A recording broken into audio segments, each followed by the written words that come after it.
this line of clouds is moving pretty daggone fast. The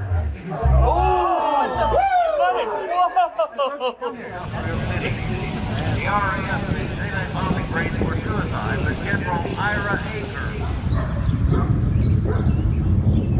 Something extraordinary is unfolding in the heart of Jerusalem, a city written into every page of prophecy, a city where heaven once touched the earth. Lightning striking the dome of the rock, mysterious trumpet-like sounds echoing through the skies, floods and tremors shaking ancient stones, and visions forming in the clouds that many say reveal the face of Christ himself. Signs have appeared that the world cannot ignore. The weird light over Jerusalem. The sun had barely dipped beneath the Jerusalem skyline, painting the city in its usual warm twilight, until something unexpected happened. The light didn't fade, it intensified. What began as a subtle glow soon transformed into something far beyond natural explanation. Above the dome of the rock, a golden brilliance began to swell in the sky. At first, many thought it was a trick of the setting sun, a reflection off the clouds. But then it began to move, growing, pulsing, shimmering. It didn't cast shadows, it cast silence. Conversations faded. Birds fell quiet. The atmosphere itself felt suspended in awe. Witnesses say it was a light that didn't just shine, it searched. It reached into them, stirring emotions they couldn't explain. Warm, pure, alive. Then, as the glow reached its full intensity, figures began to emerge from its center. They didn't descend, they didn't fly, they simply appeared, as though walking out of the very fabric of heaven. At the heart of this vision stood a man, clothed in white, radiating peace. His arms were extended not as a ruler demanding loyalty, but as a shepherd welcoming his sheep. Those nearby gasped, some collapsing to their knees, tears falling without warning. One name was whispered again and again, Jesus, and surrounding him, beings of light, angels. They stood tall, still, wrapped in garments that sparkled like galaxies, their presence overwhelming yet gentle. They did not speak, but their silence roared with purpose. It was as if the sky had torn open and allowed the watchers of heaven to step forward. What happened next confirmed this was no ordinary event. A sound rang out, not thunder, not machinery, but a deep, vibrating tone. Some called it a trumpet. Others said it was a groan from the sky itself. Whatever it was, it froze the moment. Time seemed to hold its breath. This wasn't a vision seen by just a few. Multiple eyewitnesses, including tourists, rabbis, children, and skeptics, all described the same moment, the same light, the same man. Could it truly have been the Son of God appearing again, not in secret, but in the sky above the most contested and sacred place on earth? This appearance has since triggered a wave of global reactions, prayer movements, and prophetic dreams, and as we'll explore in the next sections, this might only be the beginning. The angel flied through the sky. Jerusalem, long honored as a city of profound spiritual significance, continues to affirm its role as a sacred bridge where heaven touches earth in awe-inspiring and mysterious ways. Even in an age where science strives to explain every phenomenon, some occurrences escape all rational understanding. Unusual weather events and unexplained tremors leave even experts puzzled. Yet, for those anchored in faith, these are far from random. They are divine signals, gentle reminders that God's hand is still at work and his divine plan continues to unfold within this holy city. Throughout the Bible, angels show up at pivotal moments, guiding the lost, strengthening the weary, and revealing that we are never truly alone.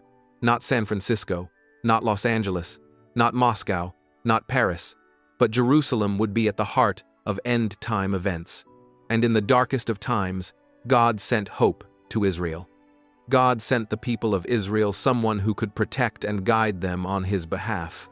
That is the Archangel Michael, as the protector of Israel. Some believe that the one is Archangel Michael, but some believed that the angel from this passage represents God himself, appearing in angelic form. The angel speaks as God, such as when the angel declares in Exodus 33-19 that I will cause all my goodness to pass in front of you, and I will proclaim my name, the Lord, in your presence.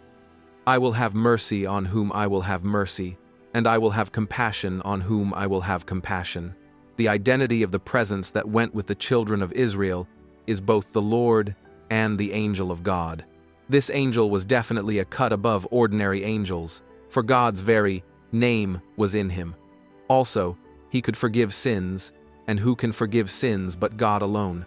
The angel of the Lord was personally guiding the Israelites from Egypt to the Promised Land. The fact that the angel appeared in a glorious cloud is also a clue that he is the angel of the Lord, who many Christians believe is Jesus Christ appearing prior to his incarnation later in history. In the Old Testament, God manifested his presence by a visible glowing cloud signifying his glory.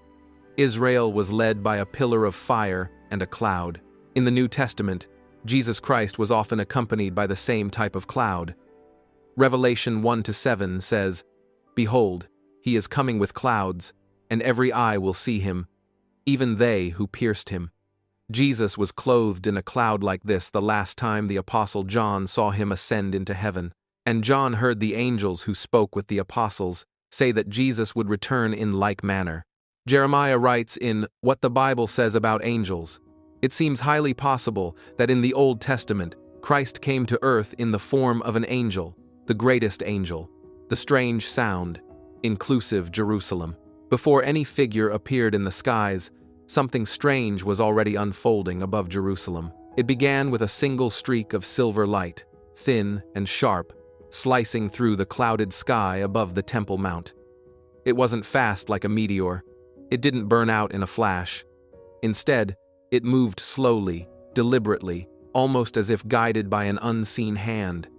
It traced a perfect arc across the horizon, then vanished into silence. The next night, the skies lit up again. But this time, the light didn't vanish. It multiplied. Clusters of glowing orbs began to appear high above the old city. Some hovered like distant stars, flickering faintly. Others pulsed brightly, moving together in patterns too precise, too synchronized to be chance. They drifted, not darted across the night sky, weaving through the air in what some described as slow, celestial choreography. They didn't blink like commercial planes. They didn't hum like drones. In fact, they made no sound at all. But then the sound came. At first, it was barely noticeable. A low vibration, metallic, soft, as if the stones of the city themselves were humming. Then, gradually, it grew, rising into a single, mournful tone that hung in the air like a trumpet, but not one made by human hands. Eyewitnesses described the tone not as something they heard, but something they felt. It didn't enter through the ears, it pulsed through the chest. A deep, resonating hum that awakened something ancient and unspoken, and layered within it something else. A chant, distant, harmonious, not words, but sound shaped like purpose. Those gathered on the Mount of Olives watched in stunned silence as the lights danced overhead.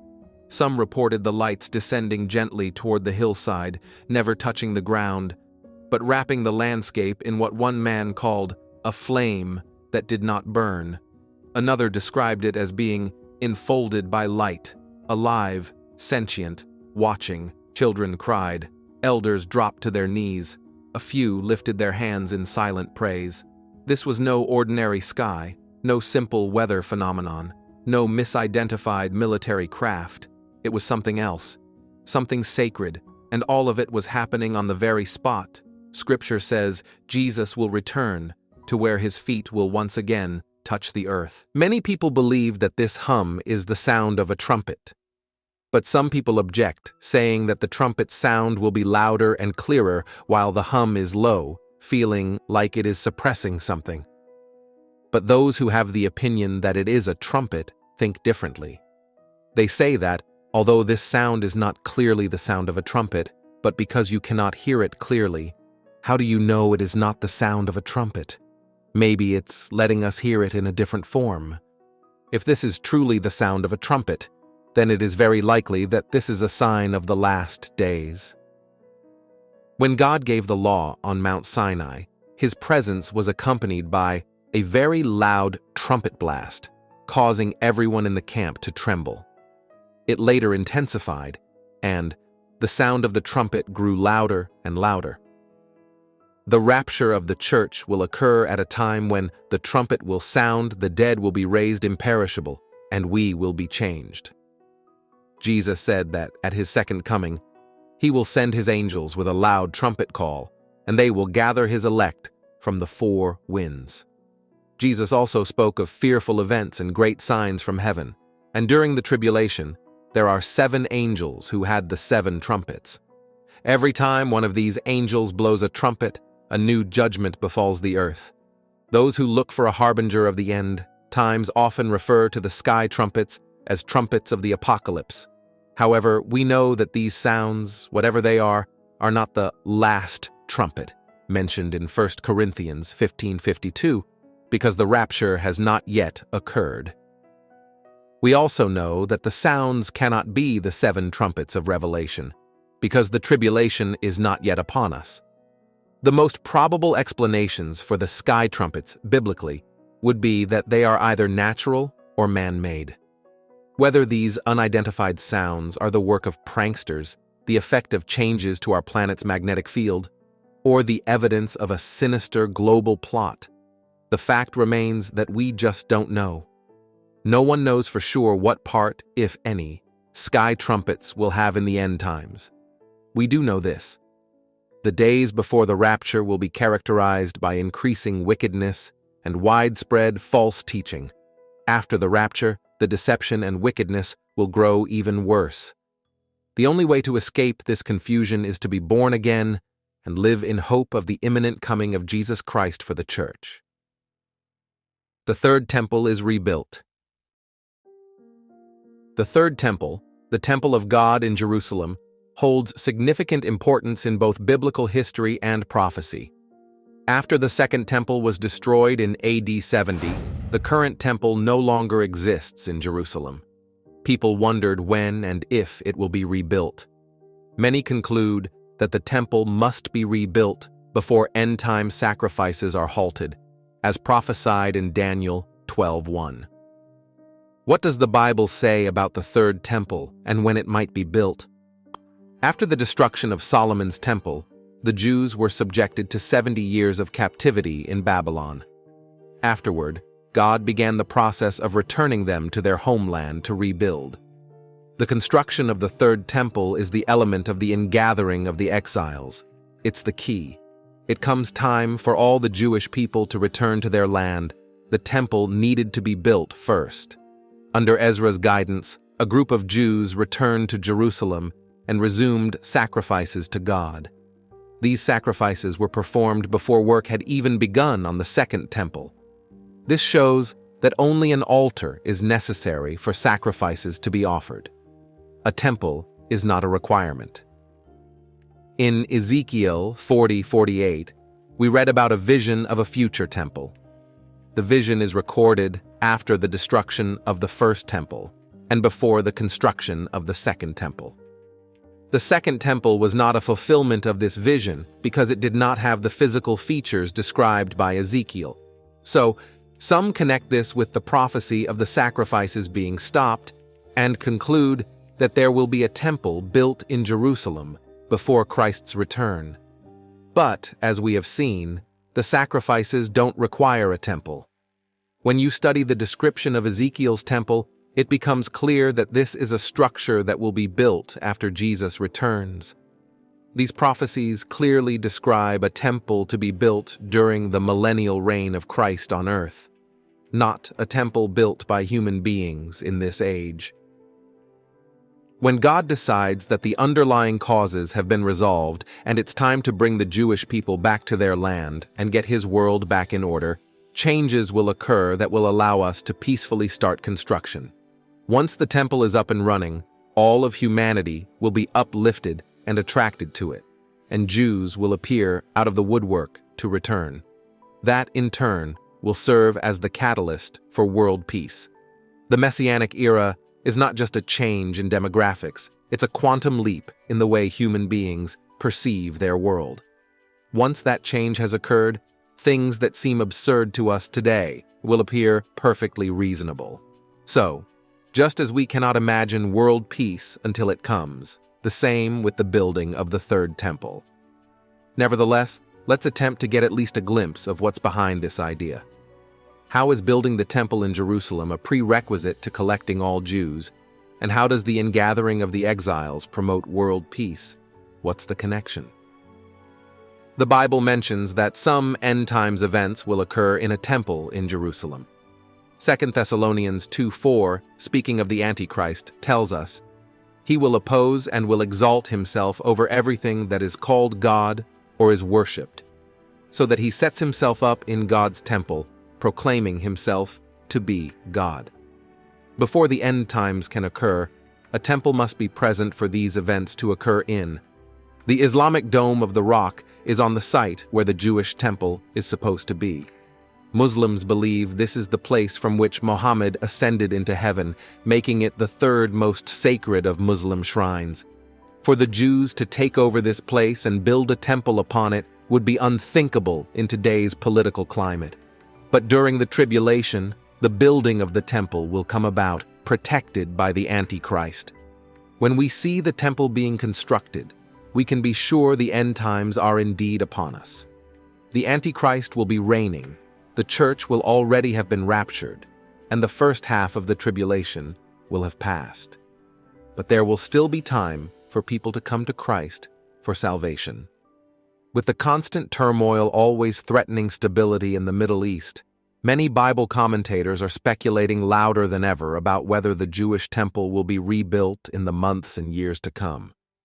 Entire Christian ministries are established to assist in the building of the temple, to hasten the return of Jesus. For many, such an event will signal the start of the final events of Earth's history. However, in the same way many Christians misplace the focus from spiritual Israel to the literal Jewish nation, they are also confused on the subject of the temple. Most of the speculation for a rebuilt temple springs from a reference in 2 Thessalonians 2 dealing with the Antichrist power. Many say that for the Antichrist to sit in the temple, it will obviously have to be rebuilt. Jesus' prophecy that the pride of the Jewish nation, the temple, would be destroyed, inspired the most intense rejection of his teachings.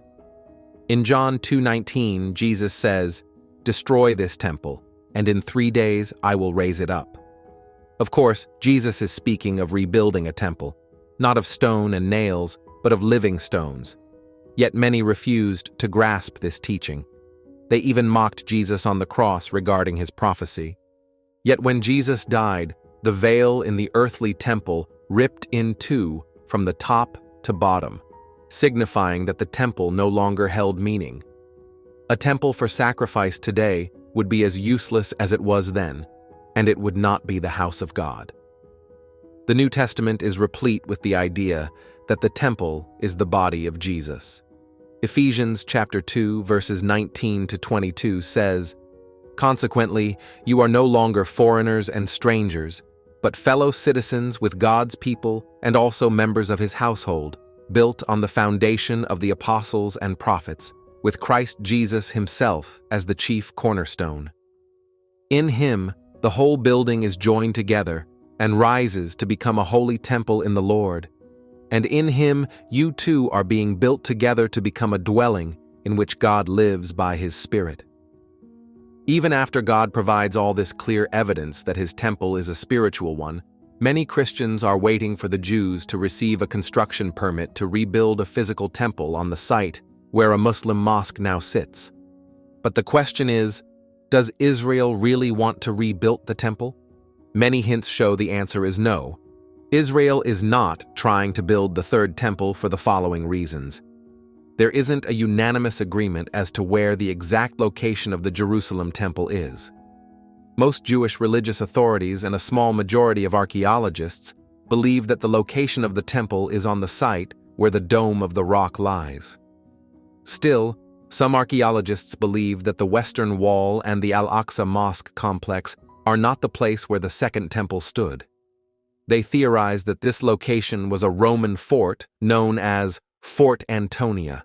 The real temple, according to them, lies a few hundred feet away from this complex and near the major water supply in Jerusalem. If Israel or some Jewish authorities decided to knock off the Dome of the Rock and start building the temple in its place, this would surely cause the Muslims to riot and attack both Israel and the Jews. So it is not in the best interest of the Jewish people and Israel to get into a war with 1.8 billion Muslims for the sake of building the temple. A lot of prominent rabbis believe that the third temple will be built only when the Messiah arrives. Finally, some believe that the Muslims who are fighting each other in Syria, Iraq, Afghanistan, Yemen, and elsewhere, and who are divided between Sunnis and Shias, Zaydis and Shafis, Alawi Shias and Takfiri Salafisites, Muslim Brothers and Wahhabis, might destroy the Kaaba in Mecca, which is considered to be the holiest site in Islam, before Israel contemplates about destroying the Al-Aqsa Mosque and building the third temple in its place. According to traditional Jewish religious thinking, the third temple will be built when the Messiah reveals himself. If the question could be rephrased, will the Israeli people ever build a third temple without the revelation of the Messiah? Then the answer is almost certainly not. However, the main reason the temple will not be rebuilt is the truth of the old saying, 2 Jews, 3 opinions.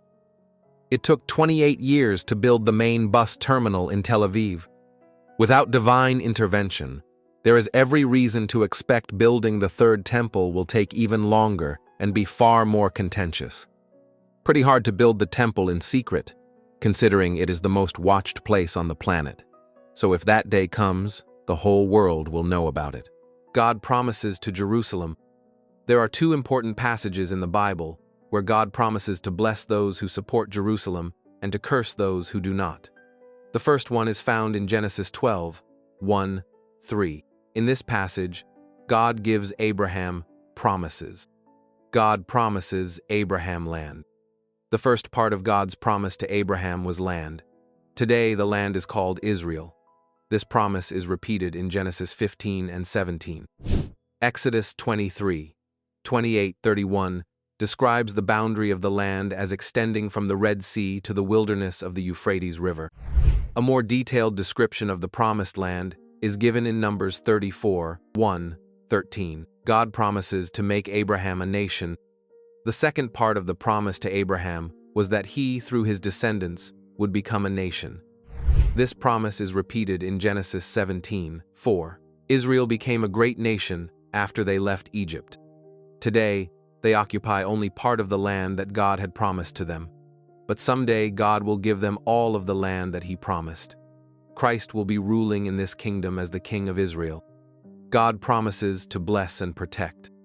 Third, God promised to protect the nation of Israel. God promised to bless those nations who bless Israel. But anyone who despises, demeans, or seeks to harm Israel will be cursed by God himself. This is the reason to support Israel. Any nation in the world who seeks to harm Israel will find God's wrath upon it. God's wrath will come when he chooses. For some, it will not occur until the end of the world. Another important passage is found in Genesis 27, 29. It has the same idea as Genesis 12, 2, 3. God will punish the sins of anti-Semitism. Fourth, Ezekiel 25 demonstrates that God will punish the sins of anti-Semitism and anti-Judaism. Not only will God punish those who attack Israel, but he will punish those who rejoice that Israel suffers. Eventually, God destroyed one nation because it attacked Israel. Another nation was destroyed because it rejoiced when Israel was attacked by another nation. In addition, another nation was destroyed because it sought vengeance on Israel. One nation was punished because they claimed that Israel did not have a special relationship with God. This last point is a warning to those who teach millennialism, postmillennialism, and preterism. These theological views of the end times are teaching that the church has replaced Israel. These views are also called replacement theology. They claim that God is finished with Israel. They ignore the truth that Jerusalem is the focus of the world. The Bible teaches that God loves both Jews and Gentiles. But God does have a special love and plan for His chosen people. Our God is a God who seeks relationships. He is not a cold and sterile God. He wants us to love and to seek Him. The miracles for Israel. Indeed, He who watches over Israel will neither slumber nor sleep. The angel protecting Israel will always be there, always awake and ready to protect Israel. That's why God's miracles for Israel did not stop there. Where He is not present, I mean physically, He still shows His strength and power through the archangel. Come back to June 5th, 1967, marked the beginning of the Six-Day War. During that time, God fulfilled His ancient promises to Israel, where He proclaimed Jerusalem as the city where I have chosen for myself to put my name. When the war began, Jerusalem was a divided city. Under the control of Jordan following the 1948 War of Independence, Israel's holiest sites, the Western Wall and Temple Mount, were off-limits to Jews. Israel had won its War of Independence but lost the eastern half of Jerusalem to the Arab League. The Jordanians annexed East Jerusalem, which deteriorated under their rule. They destroyed all but one synagogue in the Jewish quarter, along with Torah scrolls and books. Religious freedom was non-existent. Palestinian Arabs called themselves Arabs, not Palestinians, since Arafat had not changed their names to Palestinians for his political purposes. Jordan never considered Jerusalem as its, or the Palestinian, capital. However, the prologue for the Six-Day War reached back to Jordan's annexation of East Jerusalem and the West Bank in 1950. Over the next 20 years, frequent confrontations contributed to the buildup of war. Among them, Egypt, armed with Soviet weapons, closed the Suez Canal to Israeli shipping. In 1959, Yasser Arafat founded the Palestinian Liberation Organization with the goal of destroying Israel. 3 Arab summits were held to plan Israel's annihilation. From the Golan Heights, Syria shelled Israeli civilians in the Galilee below. Clashes escalated during 1966, 1967. Then in May 1967, Egypt declared war on Israel. Radio Cairo broadcast an ominous message. The existence of Israel has continued too long. The battle has come in which we shall destroy Israel. Such menacing talk from Egypt, joined by Syria, Jordan, and Iraq, and supported by Kuwait, Saudi Arabia, Algeria, and Sudan, put the small Jewish nation's military on high alert. The Israel Defense Forces, IDF, had also witnessed a formidable buildup of troops and weaponry in the Sinai Desert, representing a huge threat. So sure were the Israelis of defeat, they prepared 40,000 coffins. Realizing they would be vastly outmanned in battle, the Israelis put into effect a gutsy preemptive strategy that relied on speed and secrecy. It was named Operation Focus. Israel's military leaders determined that the only way to defeat Egypt's vastly superior air force, the largest in the Middle East, was to make a preemptive strike and neutralize all the planes while they were still sitting on the ground. Their pilots had trained long and well for just such a mission, and on June 5th, they set it in motion. Operation Focus remains one of the most successful air campaigns in military history. During the Six-Day War, the Israeli Air Force destroyed 452 enemy planes while losing just 46 of their own. During the brief war, Israel won the Golan Heights from Syria, the Sinai from Egypt, and Judea and Samaria, West Bank, and Jerusalem's Old City and holy sites from Jordan's occupation. Israel quadrupled its size. But those who fought in that war agree that it was more than military genius and bravery that led to victory. There were numerous miracles as well. Almost all people believed that God's supernatural intervention secured their victory. If not, how for 3 hours Israel Air Force planes destroyed aircraft at one Egyptian airstrip after another. Yet the Egyptians did not radio ahead to let their forces know about the imminent air attacks. Weizmann, who later served as president of Israel, said simply, "The finger of God," Many eyewitnesses told that odor airplanes that had been plagued with problems behaved surprisingly well that day. Squadron members who flew the aging Vaughter bombers said that on June 5th, the aging aircraft operated without a single malfunction. An enemy shell that made a direct hit on a munitions pile miraculously failed to explode. One Israeli infantry recruit, on patrol with one other soldier, reported an encounter with a truck loaded with 18 well-armed Egyptian soldiers. The two Israelis, equipped with inadequate weapons, believed they faced certain death. However, the Arabs, looking panic-stricken, did not fire on them and complied immediately when the Israeli soldier then shouted, "Hands up." Later, he asked an Egyptian sergeant why they hadn't shot at the Israeli soldiers. The reply, "My arms froze. They became paralyzed. My whole body was paralyzed, and I don't know why." Arabs not only gave in to their fears and waved white flags of surrender. One tank commander later explained that he gave up to a far smaller number of Jewish tanks because he saw a desert mirage that made him see hundreds of Israeli tanks. Some military correspondents, even a non-religious person, must admit this war was fought with help from heaven. Before the Six-Day War, Jerusalem's mayor, Teddy Kollek, had asked vocalist Naomi Shemer to write a song in honor of Jerusalem for the Israeli Song Festival on Independence Day 1967. She agreed and wrote the anthem, Jerusalem of Gold, which was the first song written about the city in 19 years of Jordanian occupation. A month later, the victories in the Six-Day War gave her the opportunity to compose a new verse about Jerusalem's reunification. It became a hit. Jerusalem of Gold, the eternal city, and loved by both Jews and Christians, the birthplace of their faiths, is a momentous marker in world history where the God of Abraham, Isaac, and Jacob once again proved his deed to the land of Israel. Let us remember that nearly 2 decades of Jordanian control didn't prevent Jews from remembering Jerusalem. The very heartbeat of their homeland for 3,000 years was enshrined every day in every prayer, in every nation across the globe where Jews were scattered for millennia.